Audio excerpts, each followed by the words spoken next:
Nag-aalala nitong tinanong ang dalawang babae sa loob kung ano ang nangyari nung wala siya doon. Sinabi ng may-ari na may umatake daw na grupo sa bahay ni Mr. Nam at pinatay ang lahat ng nandoon at sinunog ang buong lugar. Naging seryoso naman agad ang reaksyon ng ating bida dahil maganda ang relasyon ng kanilang restaurant sa lalaking yun at mukha naman daw itong mabait. Dinagdag pa ng matanda na ayon sa mga pulis ay ang gumawa daw noon ay ang kilalang White Skull Squad.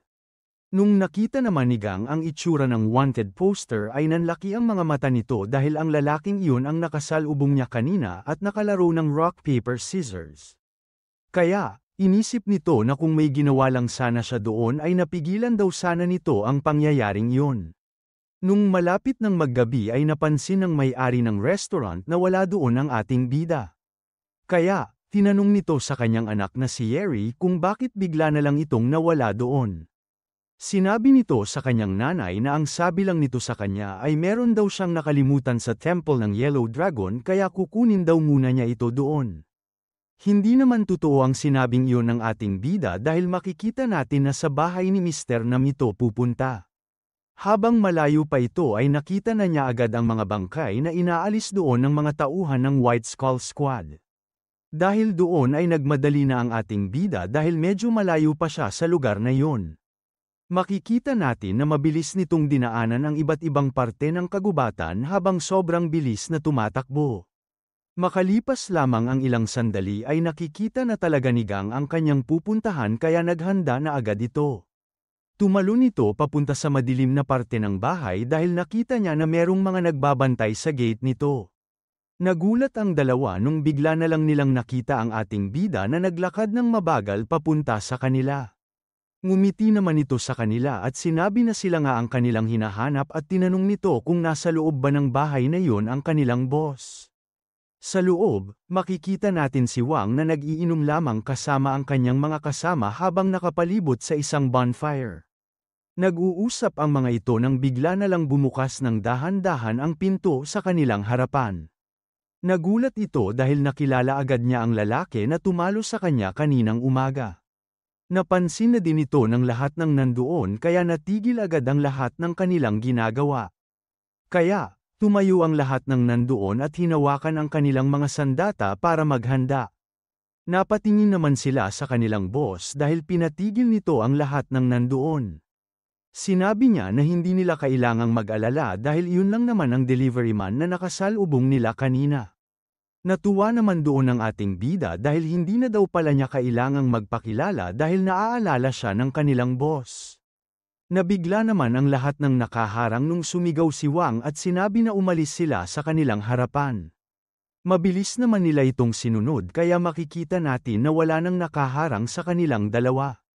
Ginamit na ulit nito ang nakakaloko niyang ngiti at tinanong sa ating bida kung ano ang ginagawa niya doon. Buti na lang daw ay siya na mismo ang pumunta dahil hindi na sila mahihirapang hanapin pa siya kung saan-saan. Nag-iba naman ang ekspresyon ng leader nung sinabi ni Gang ang mga salitang rock, paper, scissors. Kaya daw siya nandoon ay dahil naalala niya ang mga sinabi nito kanina na mahilig siyang maglaro noon. Nagulat ang lahat nung sinabi pa ng ating bida na mahilig din siya doon at hindi pa daw siya natatalo kahit kailan. Natawa naman ang karamihan ng nandoon dahil hindi daw siguro alam ng tabachoy na yun na nakatsamba lamang siya kanina. Kalmado namang sinabi sa kanila ng kanilang boss na huwag silang maingay. Pag meron daw siyang narinig na kahit anong tunog galing sa kanila ay hihilahin niya mismo ang kanilang mga dila. Pagkatapos noon ay tumingin na ulit ito kay Gang at tumawa na ng malakas. Napansin kasi nito na hindi nagsisinungaling ang ating bida kaya sinabi niya na hindi talaga tsamba ang pagkakapanalo nito kanina. Kaya daw siguro siya nandoon ay parehas sila ng naramdaman dahil masyadong maganda ang kanilang naging laban at gusto nitong ulitin yon. Naintindihan naman ni Gang nung sinabi sa kanya ng leader na best of 3 ang kanilang laro at ang panalo niya kanina ay 1 point na. Dinagdag pa niya na unahan daw ito sa dalawa kaya pag nakadalawang sunod daw siya ay siya na ang mananalo. Nagulat naman si Wang nung bigla na lang nagsalita ang ating bida at sinabi na pag nanalo daw siya ay kailangan nitong isuko ang kanyang sarili sa mga pulis. At pag natalo naman daw siya, bibigyan nito ng tsansa ang leader na kalabanin siya sa isang 1v1. Pinaliwanag nito na martial arts lang kasi ang alam niya kaya yun lang ang kaya nitong ibigay sa kanya pag natalo siya. Akala naman ng mga nandoon ay nagyayabang lang ang ating bida kaya makikita sa mukha ng mga ito ang galit. Pero naalala nila ang sinabi ng kanilang boss kanina kaya tinakpan agad nila ang kanilang mga bunganga at pinilit na lang nilang hindi magsalita. Hindi naman agad sumagot si Wang dahil napatingin muna ito sa paa ng ating bida. Hindi daw niya napansin at narinig na dahan-dahan na pala itong nakalapit sa kanyang harapan.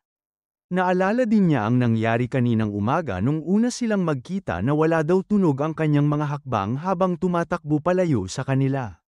Doon na nito napagtanto na totoo nga ang sinasabi nito at mukhang may alam talaga ito pagdating sa martial arts. Kaya, pumayag na doon ang leader dahil gusto din naman niyang malaman kung gaano talaga kalakas ang tabachoy na yun. Habang nag-uunat ay tinanong na nito si Gang kung handa na ba siya. Nag-focus na ng maayos si Wang at inisip na kahit ano pa ang ginawang trick kanina ng ating bida ay hindi na daw ito gagana ngayon. Pero, sasabihin pa lang sana nito ang mga salitang rock paper scissors ay nagbato na agad ng gunting si Gang. Hindi naman makapaniwala doon ang leader at ang buong squad kaya hindi agad nakapagsalita ang mga ito. Tinignan naman ng masama ni Wang ang ating bida at tinanong kung ginagawa ba niyang biro ang kanilang laro. Pero, seryoso lang at hindi nagsasalita si Gang kaya nakita nito na hindi talaga nagbibiro ang kanyang kalaban. Dahil sa lakas ng nilalabas na aura ng ating bida ay bigla na lang nag-iba ang tingin sa kanya ng leader. Nung naramdaman nito ang tunay na lakas ni Gang ay doon na niya napagtanto na hindi daw talaga niya ito kayang labanan. Kaya, dahan-dahan na nitong binato ang papel para hindi niya makalaban ang delivery man. Dahil hindi naman nakikita ng mga nanunood ang nakikita ng kanilang leader ay hindi makapaniwala ang mga ito na nagpatalo na lang siya bigla. Kahit ito talaga ang plano ni Gang ay nagulat pa rin ito sa ginawa ng kanyang kalaban. Kaya, pagkatapos noon ay naglakad na ito palabas ng bahay at sinabi kay Wang na kailangan niyang tuparin ang kanilang pastahan. Hindi naman natuwa ang lahat sa ginawang pambabastos ng tabachoy na yun sa kanilang leader kaya naglakad na ang mga ito para sundan siya. Pero, alam ni Wang kung ano ang mangyayari sa kanila kung ginawa nila ito kaya sinubukan niya silang pigilan. Pero, dahil sa takot ay walang lumalabas na boses sa kanyang bunganga. Ilang sandali pa lamang ang lumilipas ay nakaramdam na agad ng napakalakas na presensya si Wang. Kaya, kahit takot na takot pa rin ito ay sinilip niya kung ano ang nangyari sa kanyang mga kasama. Hindi ito ang totoo niyang nakikita pero ang nararamdaman niya ay merong isang napakalaking tigre sa kanyang harapan. Lalo itong nanlumo nung sinabi sa kanya ng ating bida ang kanyang pangalan na Yames Beast Wang. Kailangan daw niyang siguraduhin na gagawin niya ang kanyang pangako dahil kung hindi ay babalikan daw siya nito. Makikita natin na hindi na talaga kinaya ni Wang takot sa kanyang loob kaya parang bigla na lang siyang tumanda ng sobra.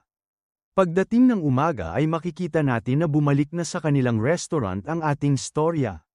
Sa loob nito ay maririnig natin na pinag-uusapan dito ang mga nangyari sa White Skull Squad at kung paano naaresto ang mga ito. Hindi daw nila alam kung ano ang nangyari pero pagdating doon ng mga pulis ay hindi na makagalaw ang lahat ng kanilang miyembro. Ang malala pa doon ay sumuko daw mag-isa ang kanilang leader dahil natalo ito sa sarili niyang laro na rock paper scissors. Muntik daw nila itong hindi makilala dahil sa itsura nito pero nalaman nila na siya ang Yames Beast na si Wang dahil sa kanyang tuldok sa ulo.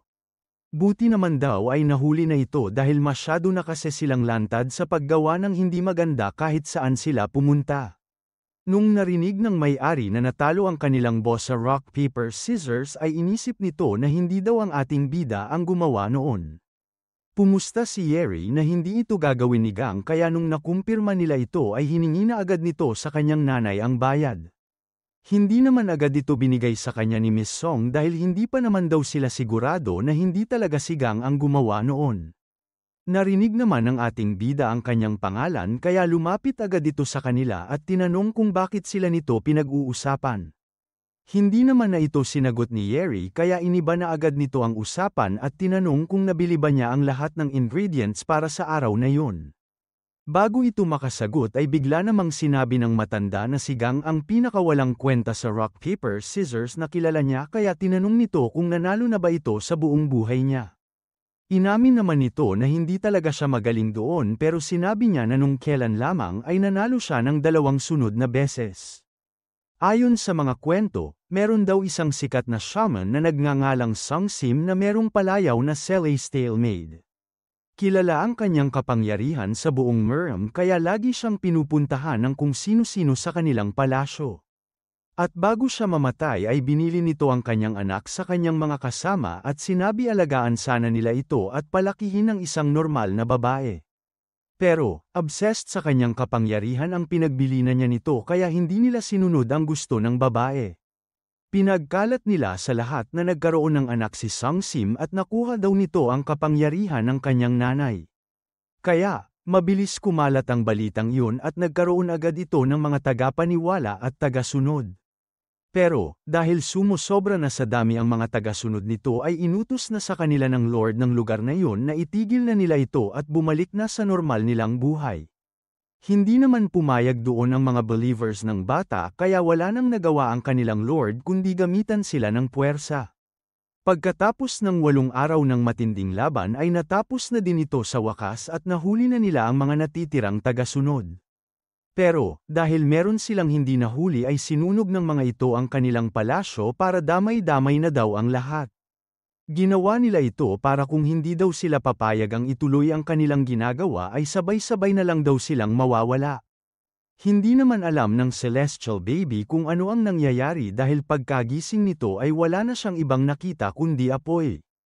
Pagkatapos ng pinakitang yun ay lumipat na ulit ang ating storya sa restaurant at makikita natin dito si Yeri.